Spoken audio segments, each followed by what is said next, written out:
औज़ बिल्लाहि मिनश्शैतानिर्रजीम बिस्मिल्लाहिर्रहमानिर्रहीम। शुरू करती हूँ मैं अल्लाह के नाम से जो नहायत मेहरबान और रहम करने वाला है। मोअज़्ज़िज़ सामीन व कुराम, अस्सलामु अलैकुम रहमतुल्लाहि व बरकातुहू। उम्मीद है आप खैरियत से होंगे। अल्लाह पाक आपके तमाम जायज़ हजात को पूरा करें। अल्लाह पाक आपकी मुश्किलात का हल फरमाएँ, आमीन। हमारा आज का मौजू है ख्वाब में बादाम देखने के हवाले से। बादाम देखने की ताबीर, इनकी मुख्तलिफ़ सूरतें हैं और मुख्तलिफ़ ताबीरें हैं जो इस वीडियो में बयान की जाएंगी। अगर आपने इस चैनल को सब्सक्राइब नहीं किया तो कर दें, घंटी के बटन को भी दबा दें ताकि आपको आने वाली वीडियो का नोटिफिकेशन मिल सके। अगर आप ख्वाबों की सच्ची ताबीर जानना चाहते हैं तो इस वीडियो को आखिर तक लाजमी देखें। अगर कोई बादाम देखता है तो वो अहद मिलने, तरक्की मिलने और बेहतरी पाने की अलामत है। अगर कोई सब्ज़ बादाम देखे तो कोई बीमार है तो शफा पाएगा, और अगर माल गुम गया है तो मिल जाएगा, तरक्की की अलामत है।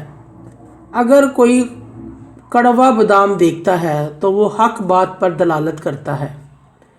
अगर कोई बादाम की गिरी देखता है तो तरक्की और खुशहाली की अलामत है। अगर कोई ख्वाब में बादाम बेचता है तो कारोबार में इजाफा होने, बरकत की दलील है, रोज़गार मयसर आने की दलील है। ख्वाब में बादाम देखना या पाया है नेमत और रोज़ी मिलने, लेकिन किसी झगड़े से हासिल होगी। और अगर ख्वाब में बादाम पाया है तो दलील है इस कदर नेमत और रोज़ी मेहनत से मिलेगी। बादाम को ख्वाब में खाते हुए देखना, इसको माल मिलेगा लेकिन झगड़ा करके, मेहनत से, मशक्क़त से लड़के या मुकदमा हासिल करके माल मिलेगा।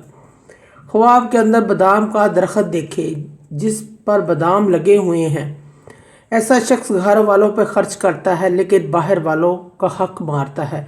बाहर वालों पर कोई पैसा खर्च नहीं करता, किसी का हक नहीं अदा करता, ऐसा शख्स बखील है। ख्वाब के अंदर साहिब ख्वाब को बादामों के छिलके कोई देता है, या उसने देखे हैं या उसके ऊपर किसी ने बादामों के छिलके गिरा दिए हैं, ऐसे शख्स को नया लिबास, नए कपड़े, नए जोड़े मिलेंगे। ये ख्वाब बहुत अच्छा है।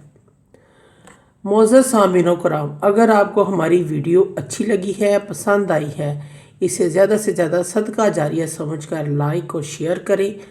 अल्लाह पाक आपकी तमाम दिली मुराद पूरी करे, आमीन सुम्मा आमीन।